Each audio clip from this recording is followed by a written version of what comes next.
Hi friends, welcome to my channel. Friends, ಹೋದ ವಿಡಿಯೋದಲ್ಲಿ ನಾನು ಕೊರಗಜ್ಜರ ಬಗ್ಗೆ ಇನ್ನೊಂದು ಮಹಿಮೆಯನ್ನು ನಿಮ್ಮ ಜೊತೆ ಹಂಚ್ಕೋತೀನಿ ಅಂತ ಹೇಳಿದ್ದೆ. ಇವತ್ತು ನಾನು ವಿಡಿಯೋ ಮುಖಾಂತರ ನಿಮ್ಮ ಜೊತೆ ಹಂಚ್ಕೋತಾ ಇದ್ದೀನಿ ಫ್ರೆಂಡ್ಸ್. ಏನಪ್ಪ ಅದು ಅಂತಂದರೆ, ನಾನು ಸೇಟು ಅಂಗಡಿಲಿ ಒಡವೆನ ಅಡ ಇಟ್ಟಿದ್ದೆ. ಹ್ಯಾಂಗಿಂಗ್ಸು, ಒಂದು ಜೊತೆ ಹ್ಯಾಂಗಿಂಗ್ಸು, 2 ಉಂಗುರ, ಹಾಗೆ ಒಂದು ನಮ್ಮ ಅಮ್ಮಂದೊಂದು ಓಲೆ, ಹಾಗೆ ಒಂದು ಸ್ಮಾಲ್ದೊಂದು ಗುಂಡಿನ ಸರ. ಇಷ್ಟನ್ನು 70,000 ರೂಪಾಯಿಗೆ ನಾನು ಅಡ ಇಟ್ಟಿದ್ದೆ ಫ್ರೆಂಡ್ಸ್.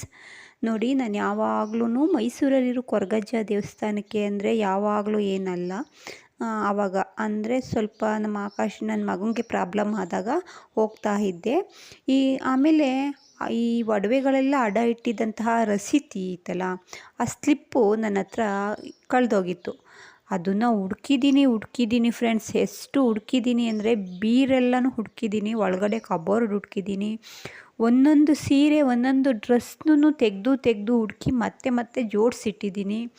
ಅದು ಒಂದಿನ ಮಾಡಿಲ್ಲ, ಅದೇ ಥರ 2-3 ದಿನ ಮಾಡಿದ್ದೀನಿ. ಯಾಕಪ್ಪ ಅಂದರೆ, ಆ ಸ್ಲಿಪ್ ಇಲ್ಲ ಅಂದರೆ, ಆ ರಸೀದಿ ಇಲ್ಲ ಅಂದರೆ ಒಡವೆ ಕೊಡಲ್ಲ ಅವರು.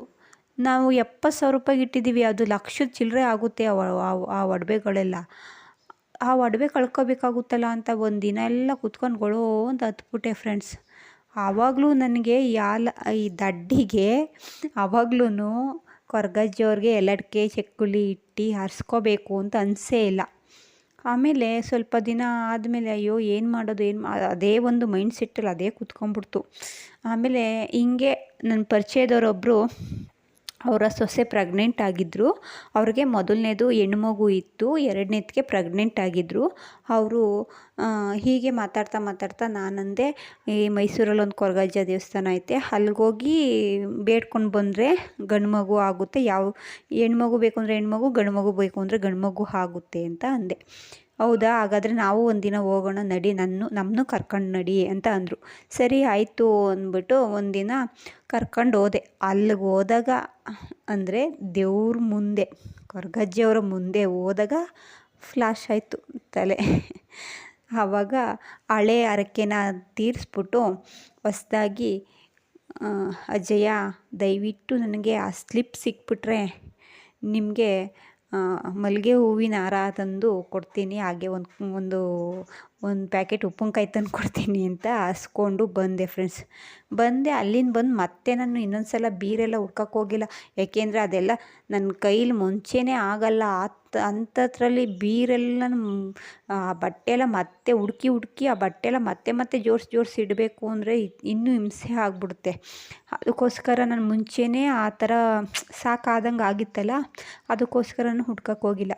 ಆಮೇಲೆ ಸ್ವಲ್ಪ ದಿನ ಬಿಟ್ಕೊಂಡು ನನ್ನ ಮಗನಿಗೆ ಇನ್ಕಮ್ ಸರ್ಟಿಫಿಕೇಟ್ ಬೇಕಾಗಿತ್ತು. ಆವಾಗ ಅಮ್ಮ ಇನ್ಕಮ್ ಸರ್ಟಿಫಿಕೇಟ್ ಕೊಡಮ್ಮ ಅಂತ ಹೇಳ್ದ. ಸರಿ ಅಂದ್ಬಿಟ್ಟು ಕಬೋರ್ಡ್ ಒಳಗಡೆ ಒಂದು ದೊಡ್ಡ ಹ್ಯಾಂಡ್ ಕವರ್ ಐತೆ, ಹ್ಯಾಂಡ್ ಕವರ್ಗೆ ಏನೇನು ಡಾಕ್ಯುಮೆಂಟ್ಸ್ ಐತೆ ಅದೆಲ್ಲ ಇಟ್ಟಿದ್ದೀನಿ. ಅದನ್ನು ಎತ್ಕೊಳ್ಳೋಣ ಅಂದ್ಬಿಟ್ಟು ಆ ಕವರ್ ಎತ್ಕೊಂಡು ಇನ್ಕಮ್ ಸರ್ಟಿಫಿಕೇಟ್ ಎತ್ಕೊಂಡೆ. ಅದ್ರ ಜೊತೆನೇ ಆ ಸ್ಲಿಪ್ಪು ಬರ್ತೈತೆ ಫ್ರೆಂಡ್ಸ್. ನೋಡಿ ಹೇಗೈತೆ. 3 ದಿನ ಒಂದು ಪೇಪರು ಬಿಡ್ದಂಗೆ, ಒಂದು ಬಟ್ಟೆನೂ ಬಿಡ್ದಂಗೆ ಹುಡುಕಿದ್ದೀನಿ. ಅವತ್ತು ನನಗೆ ಸಿಗ್ದೇ ಇರೋ ಸ್ಲಿಪ್ಪು ಅಲ್ಲೇ ಹೋಗಿ ಹರಿಸ್ಕೊಂಡು ಬಂದ ಒಂದು 2-3 ದಿನಕ್ಕೆ ಸಿಕ್ತು ಫ್ರೆಂಡ್ಸ್. ಆಮೇಲೆ ಕೊರಗಜ್ಜೆಯವ್ರಿಗೆ ತುಂಬ ಥ್ಯಾಂಕ್ಸ್ ಹೇಳಿ ಖುಷಿ, ಎಷ್ಟು ಹತ್ತಿದ್ದೀನಿ ಅಷ್ಟೇ ಖುಷಿ ಪಟ್ಕೊಂಡು, ಆಮೇಲೆ ಅಜ್ಜಯ್ಯರನ್ನ ನೆನೆಸ್ಕೊಂಡು, ಆಮೇಲೆ ಇನ್ನು ಬೆಳಗ್ಗೆಗೆ ದೀಪ ಹಚ್ಚಿ ಅವ್ರನ್ನ ಬೇಡ್ಕೊಂಡೆ ಫ್ರೆಂಡ್ಸ್. ತುಳುನಾಡಿನ ಸತ್ಯ ದೈವ ಸ್ವಾಮಿ ಕೊರಗಜ್ಜ. ತುಂಬ ಖುಷಿಯಾಯಿತು ಫ್ರೆಂಡ್ಸ್. ಓಕೆ, ಈ ವಿಡಿಯೋ ನಿಮಗೆ ಇಷ್ಟ ಆದರೆ ಲೈಕ್ ಮಾಡಿ, ಸಬ್ಸ್ಕ್ರೈಬ್ ಮಾಡಿ, ಹಾಗೆ ನಿಮ್ಮ ಫ್ರೆಂಡ್ಸ್ಗೆಲ್ಲ ಶೇರ್ ಮಾಡಿ friends. Thank you so much.